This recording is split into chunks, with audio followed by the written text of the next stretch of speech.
क्या करूं, मैं इतनी सुंदर हूं तो। श्रीवास्तव मौसी का जब बेटा हुआ था, उन्होंने तभी ठान लिया था कि अपने बेटे के लिए सबसे सुंदर लड़की का हाथ मांग कर लाएंगी। श्रीवास्तव मौसी को भी बचपन से हीरोइन बन के रहने का बड़ा शौक था, तो बहू भी उनको हीरोइन जैसी ही चाहिए थी। एक दिन उन्होंने मिस गाजियाबाद डिम्पल से उसकी शादी करवा दी। यहाँ बस एक ही दिक्कत थी, डिम्पल को फेस मास्क बनाना तो आता था, पर आटा गूंथना नहीं आता था। बातें तो पक्की पक्की करती थी, पर रोटियां कच्ची पक्की बनाती थी। कमला बहन, मानना पड़ेगा, आप शहर की सबसे सुंदर लड़की को ब्याह कर ले आई है अपने बेटे के लिए। अब इसमें हमने तो कुछ नहीं किया भाई साहब, सब ऊपर वाले की कृपा है। जी जी, तो क्या क्या कर लेती है आपकी बहू? सब कुछ। जाओ बेटा डिम्पल, शर्मा जी के लिए थोड़ा नाश्ता पानी बना लाओ।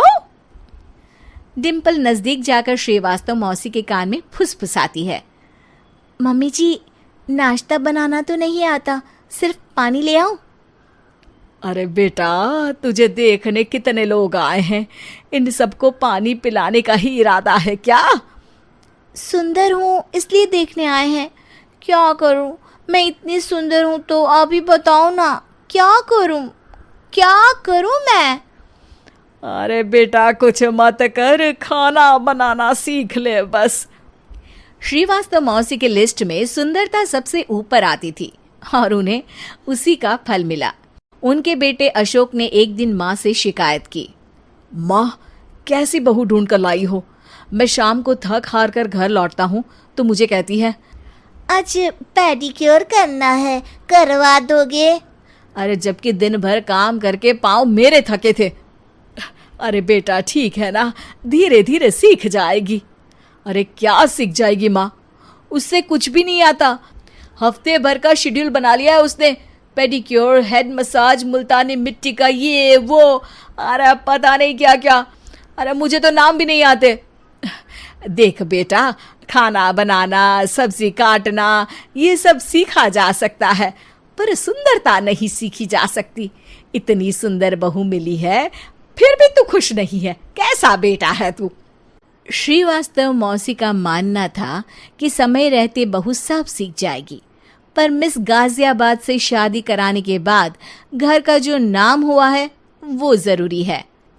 अरे सबकी बहू खाना बना लेती है, हमारे घर में तो काम वाली दीदी भी है, पर हमारे घर में जितनी सुंदर बहू है ना, उतनी किसी के घर में नहीं। ऐसा श्रीवास्तव मौसी सबको कहती रहती। फिर एक दिन वो हो गया जो नहीं होना चाहिए था, डिम्पल को पिंपल हो गया। डिम्पल घर में छुपी बैठी थी, पर ऐसी खबर छिपती कहाँ है। शर्मा जी घर में अपने बेटी की शादी का न्योता देने आए तो उन्होंने पूछ लिया, अरे आज आपकी बहू नहीं दिख रही? हाँ, वो ना थोड़ा काम में बिजी है, आती ही होगी। और इतने में डिम्पल सही में किसी काम से वहां आ जाती है। बस शर्मा जी की नजर पड़ जाती है डिम्पल के पिंपल पर, जो उन्हें चांद पे दाग जैसा लगता है। पूरे शहर में बात फैल जाती है कि डिम्पल को पिंपल हो गया है। ये दिक्कत काफी गंभीर थी और श्रीवास्तव मौसी को पता था कि अगर ऐसा चलता रहा तो उन्होंने जो हासिल किया था सब मिट्टी में मिल जाएगा। उन्होंने फट से डिम्पल को अपने कमरे में बुलाया। अरे बेटा, शर्मा जी के बेटे की शादी 1 हफ्ते में ही है, हमें उससे पहले ही तुझे वापस सुंदर बनाना पड़ेगा। तू बता, तुझे मेकअप के लिए क्या क्या चाहिए? डिम्पल की दी गई लिस्ट का सामान श्रीवास्तव मौसी शाम को ही ले आती है और उसके बाद शुरू होता है डिम्पल का मेकओवर। 1 हफ्ते में सारे क्रीम्स पाउडर टेस्ट हो चुके हैं और डिम्पल और श्रीवास्तव मौसी रेडी हो जाते हैं शर्मा जी के बेटे की शादी के लिए। शादी के दिन डिम्पल बहुत सुंदर लग रही थी। श्रीवास्तव मौसी को उम्मीद थी कि बस अब तो हर जगह वो और डिम्पल ही छाए रहेंगे, चाहे शादी किसी की भी हो। पर जब वो शादी में पहुंचते हैं तो उन्हें बाहर शर्मा जी लोगों का स्वागत करते मिलते हैं। अरे कमला जी, सही समय पर आई हैं, आप ही का इंतजार था। हमने भी हमारे बेटे के लिए मिस अहमदाबाद ढूंढी है। डिम्पल और श्रीवास्तव मौसी दोनों के मुंह खुले के खुले रह जाते हैं शर्मा जी की बहू को देखकर। वो तो डिम्पल से भी ज्यादा सुंदर थी। क्यों, हमने भी अच्छी बहू ढूंढी है ना? हाँ हाँ शर्मा जी, बाकी आजकल के जमाने में सुंदरता से क्या होता है भाई। देखो, बूढ़े तो सब होते हैं। मैं तो मानती हूं कि बस रोटियां गोल बना दे, इससे ज्यादा क्या चाहिए। सुंदरता का क्या है, ढल जाती है, पर गुण वो हमेशा रहते हैं। अरे बाबा, इतना बड़ा ज्ञान आपको कोई गुरु भी नहीं देता जितना बड़ा ज्ञान आपको एक छोटे से पिंपल से मिल गया। अगले दिन जब अशोक डिम्पल से बात कर रहा होता है, कल शादी में मिस अहमदाबाद के बाद सब मिस गाजियाबाद यानी तुमको ही देख रहे थे। क्या करूं, मैं इतनी सुंदर हूं तो आप ही बताओ क्या करूं। क्या करूं मैं तो कहती हूं कि घर का कोई काम कर या फिर बाहर अपने लिए कोई काम ढूंढ ले। है? क्या कहा माँ जी? हाँ जी, सुंदरता का क्या है। कल तूने मिस अहमदाबाद से मात खाई, आगे कोई मिस हैदराबाद आ जाएगी या मिस फैजादाबाद आ जाएगी, इसलिए काम पर ध्यान दो। हाँ। और कुछ महीनों बाद, अरे बहू, काम करने के बाद तू सुंदर नहीं, अति सुंदर हो गई है।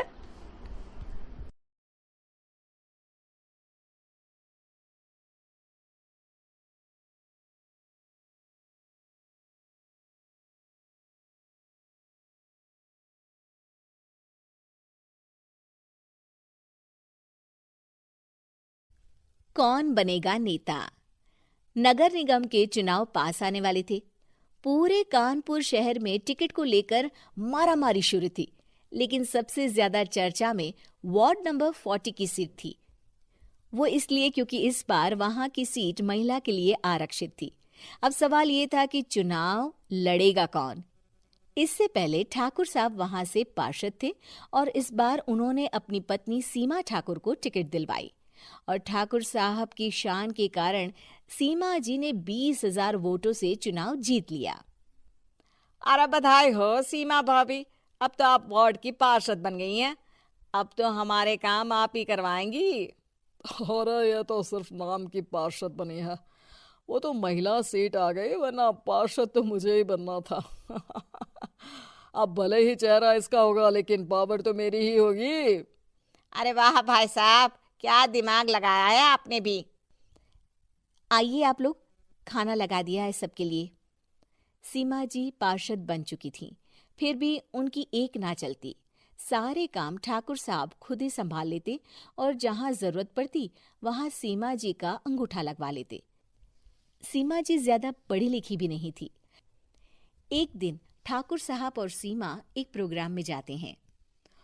अरे ठाकुर साहब, आप आ गए। ओहो, पार्षद मैडम भी आ गई हैं। स्वागत है आप दोनों का। लगता है हमारे पार्षद फंड का सही इस्तेमाल हो रहा है। चलिए अब उद्घाटन करते हैं। ये लीजिए ठाकुर साहब कैची, आप ही सबसे पहले प्रवेश कीजिए। सब लोग आगे निकल जाते हैं और सीमा जी पार्षद होने के बावजूद भी पीछे खड़ी रह जाती हैं। वो देखती हैं कि वेलकम बोर्ड पर उनका नाम है, लेकिन महिला होने के कारण कोई उनका सम्मान नहीं कर रहा। अगले दिन एक आदमी उनके घर आता है। अरे ठाकुर साहब नमस्कार। कल ना हम नोटिस किए कि हमारा घर तो अवैध है और नगर निगम वाले उसे तोड़ने आ रहे हैं। अरे कुछ कीजिए ना ठाकुर साहब। देखो भाई, मैं तो ज्यादा कुछ कर नहीं सकता, पर अगर तुम सबकी जेब गर्म कर दो तो कुछ हो सकता है। कुल मिलाकर 4 लाख लगेंगे। अरे 4 लाख ठाकुर साहब? अरे भाई, मैं अपने लिए नहीं मांग रहा हूँ। दरोगा है, इंजीनियर बाबू है, बड़े साहब है, सबको देना पड़ता है ना थोड़ा थोड़ा। बोलो है मंजूर? तभी वहां अचानक सीमा जी आ जाती हैं। अरे ये आप क्या कर रहे हैं? पहले इन्हीं लोगों से तो आपने वोट मांगे, अब इनसे ही पैसे ले रहे हो। अरे चुप रहो तुम, तुम्हारा काम है सिर्फ अंगूठा लगाना, तुम वही किया करो। मुझे दूसरे काम तुम मत सिखाओ, समझी? और तुम ना जाओ, अब पैसे लेकर आओ, वरना जेसीबी किसी भी वक्त आती होगी। सब कुछ ऐसे ही चलते रहता है। एक दिन सीमा जी और ठाकुर साहब को एक लोकल मीटिंग में बुलाया जाता है। वहां पर कई और अधिकारी लोग भी मौजूद रहते हैं। अब मैं चाहूंगा कि ठाकुर साहब हमारे बीच 2 शब्द कहें। मेरे प्यारे भाइयों और बहनों, आज मेरा सौभाग्य है कि मैं आप सबकी सेवा दिन रात कर पा रहा हूं। आपने मेरी पत्नी को भारी मतों से जिताया है, इसलिए मैं आप सभी का शुक्रगुजार हूं। मैं आप सबसे वादा करता हूं कि हमेशा की तरह हमारे वार्ड में किसी को कोई तकलीफ नहीं आने दूंगा। सभी लोग तालियां बजाने लगते हैं। अब मैं माननीय पार्षद मैडम को स्टेज पे बुलाना चाहूंगा। अपने नाम को बुलाया सुनकर सीमा जी एकदम चौंक जाती है। उन्हें बिल्कुल उम्मीद नहीं थी कि इतनी बड़ी जगह उन्हें मंच पर बुलाया जाएगा। जैसे तैसे वो मंच पर चढ़ती हैं। ऊपर जाते ही सीमा जी को सारी पुरानी बातें याद आ जाती हैं कि किस तरह उनके पति उन्हें कभी भी आगे बढ़ने नहीं देते और उनके नाम से गलत काम करते हैं। वो बोलने लगती हैं, मैं आपके वार्ड की पार्षद सीमा हूं। आप में से बहुत कम लोग ही मुझे जानते होंगे, क्योंकि इससे पहले मुझे कभी ऐसा मौका ही नहीं मिला। सारे मौके मेरे पार्षद पति यानी आपके ठाकुर साहब ही लेते रहे, लेकिन आज ये मौका मुझे मिला है तो मैं इसे ऐसे ही नहीं जाने दूंगी। मैं आपको ये बताना चाहती हूँ कि आपके ठाकुर साहब मेरे नाम की आड़ में गैर कानूनी काम करते हैं, जिस पर अंगूठों के निशान मेरे होते थे। इसीलिए मैं अपनी गलती मानती हूँ और आज अपने पद से इस्तीफा देती हूँ, ताकि आगे से कोई गलत काम ना हो पाए। अब फैसला आप सबके हाथ में है कि आप हमें क्या सजा देना चाहते हैं।